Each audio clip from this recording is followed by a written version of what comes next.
It was another week of Bears football. And I can see it now. See it now, I can.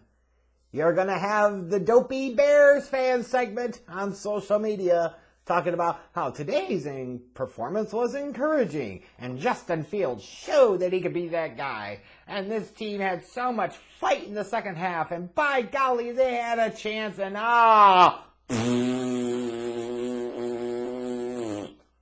to all of that. I will admit, this was easily the best overall team performance by the Bears. And no, it was. I can't even say that with a straight face because their defense fucking sucked today.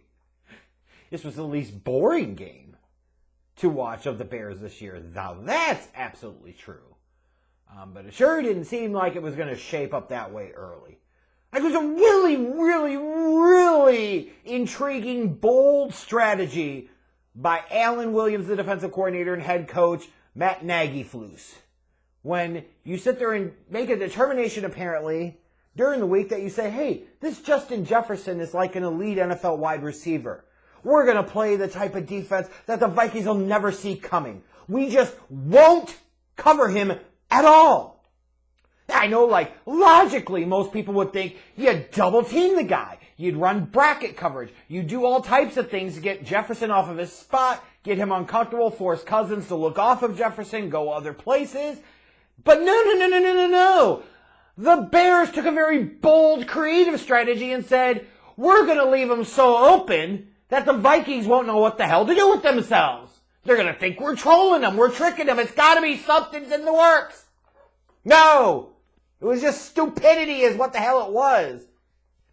Surprise, the Vikings weren't able to go to Justin Jefferson more. Because early on, Kirk Cousins was on fire. I mean, he started the game 17-17. Justin Jefferson, in the first quarter, what did he have, 7 receptions? This felt the type of day where this dude was going to get the single-game NFL receptions record. That's how this was shaping up. Because the Bears didn't want to cover him one damn bit. Not one damn bit. And admittedly, I really don't care much about the defense because that's not what the modern NFL is about. And certainly when it comes to the Chicago Bears, it's been enough about the defense over the years. It's about the offense. And then when you look at the offense, after the Vikings just go straight down the field and punch it in for a touchdown, what do the Bears do? Gutless, gutsy genius, that's what they do. Put him up. Put him up. I'm the offensive coordinator. Matt Nagy can kiss my ass.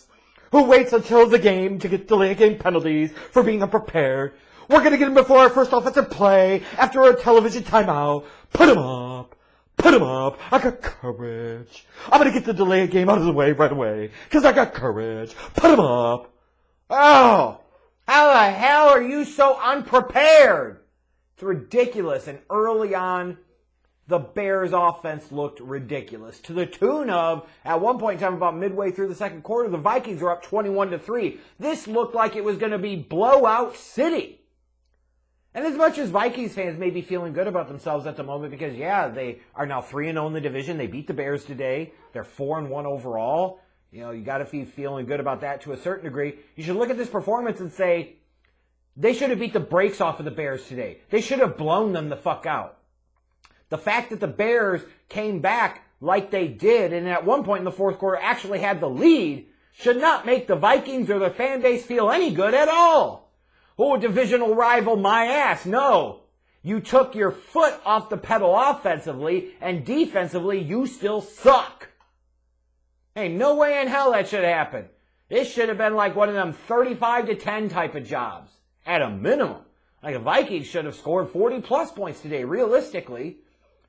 Now, Bears fans might be a little confused because they sit there and say, we know that Sam Mustipher's got to be the worst starting center in the NFL, the worst starting offensive lineman in the NFL, yet this team continues to persist on starting Sam Mustipher.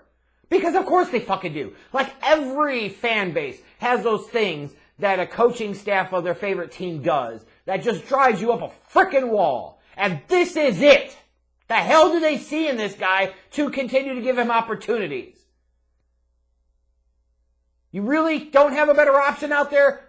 I fail to see how that's possible.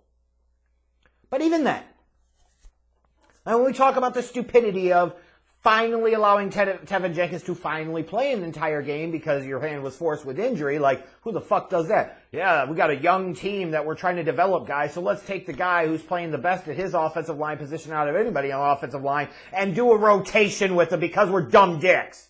At least he was in today. But early on, it didn't look good. But the one thing I will take heart in today is that the Bears very quickly realized that they needed to throw the football to have a chance. Because the running game wasn't going to fucking work. Because the Vikings watched film just like everybody else does and saw that the Bears run the ball, and then put them up. 3rd and 4, halfback draw. 3rd and 2, halfback dive. That's what they do. So you're going to have to throw the ball. You got dumb dick Mark Schlereth talking about, you gotta run the ball to establish the pass and set up the play action. No, you fucking don't.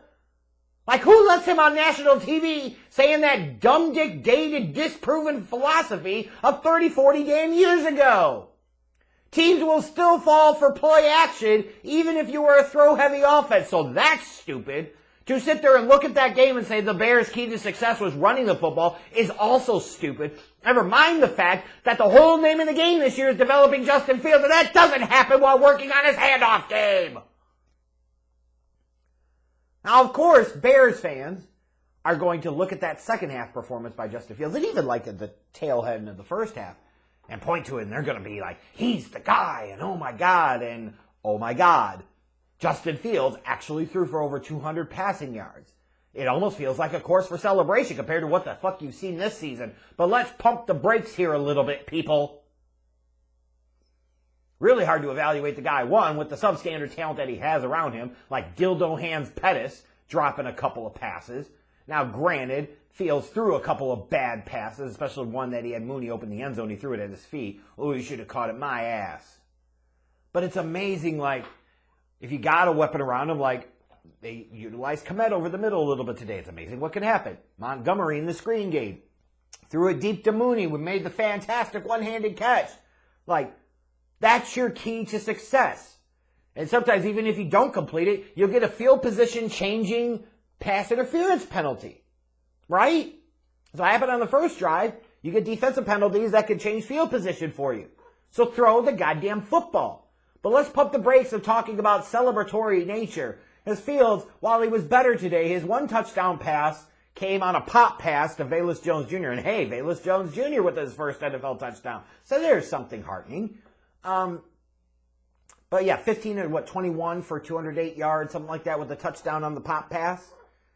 And obviously a big focus is going to be the 52-yard touchdown run that wasn't, and that would have been a big play, that's for sure. And that's the type of exciting athleticism that Justin Fields does possess. But he is far from looking like the franchise guy. Just because he looked a little bit better, you feel, at moments today than he has the rest of the season, that just speaks to how low the bar was set based off of the first 4 games. You can absolutely take some heart in that you feel like you saw not only some progress in Justin Fields today, but you saw some progress in modernization of the offensive play calling approach. Even though late in the game, 3rd and short, what are the Bears doing? Put him up, 3rd and 2, halfback dive. I've got courage in my offensive line and belief that they're going to get the first down. But then you ask yourself, okay, Fields maybe showed a little bit of progress today. Debatable how much, but whatever. It was something, especially compared to what you've seen the first 4 games of the year. You have to look at Matt Eberflus, and I know some people are going to point to, well, there's this crazy concept called you can make adjustments at halftime. Like Bears fans that watch Matt Nagy coach the team for the past 4 years say, well, what are these adjustments that we hear so much about? I've heard rumors of this, but I've never actually seen it. Yeah, but the problem is while their defense did tighten up a little bit, when they really needed their defense to play tough in the 4th, they failed to get the job done and let the Vikings march down the damn field on them. That sucks. The fuck are you doing with a defensive-minded head coach when his defense gives up 29 points? Right? Like, what exactly do you do here? But the one good positive about that, when the Vikings got that touchdown and the 2-point conversion, they go up 7, is, hey, here's a real development opportunity for Justin Fields. You need a touchdown. You got a couple minutes left. You got one timeout. Here's an opportunity.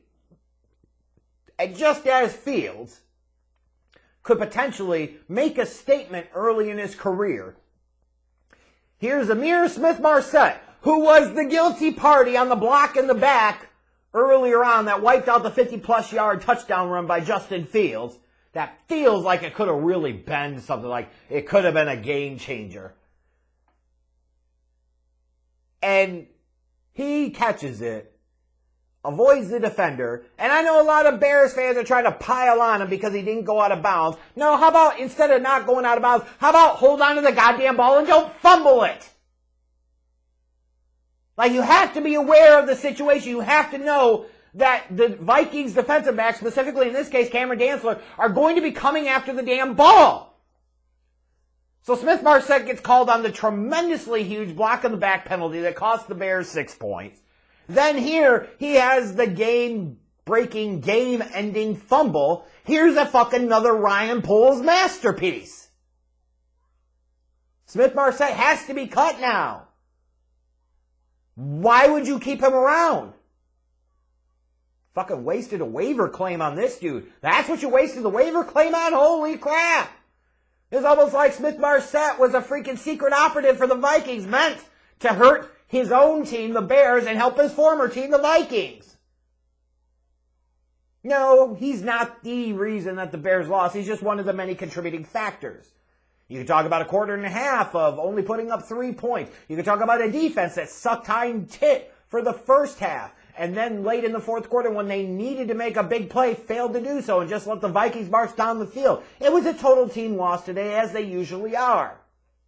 It was Bears football, and oh, folks, it gets better in 4 days. It's the Commanders versus the Bears on Thursday night on Amazon Prime Video. Yeah! America deserves that type of suffering. Oh, my God. But if you want to feel a little bit better today because the Bears offense looked a little bit better, cool. Whatever you need to get through the day. Just don't overdo it. It didn't look that much better, I promise you. And really sit back and think about it for a second. In a game where at one point the Bears are down 21-3, Justin Fields, with more concerted effort to throw today, obviously he had a number of scrambles, but he still only had 21 official pass attempts, still threw for a whopping 208 passing yards. We're doing backflips over 208 passing yards. That's how pathetic this thing has been in terms of the passing game so far this year. It is progress, but that ain't saying shit.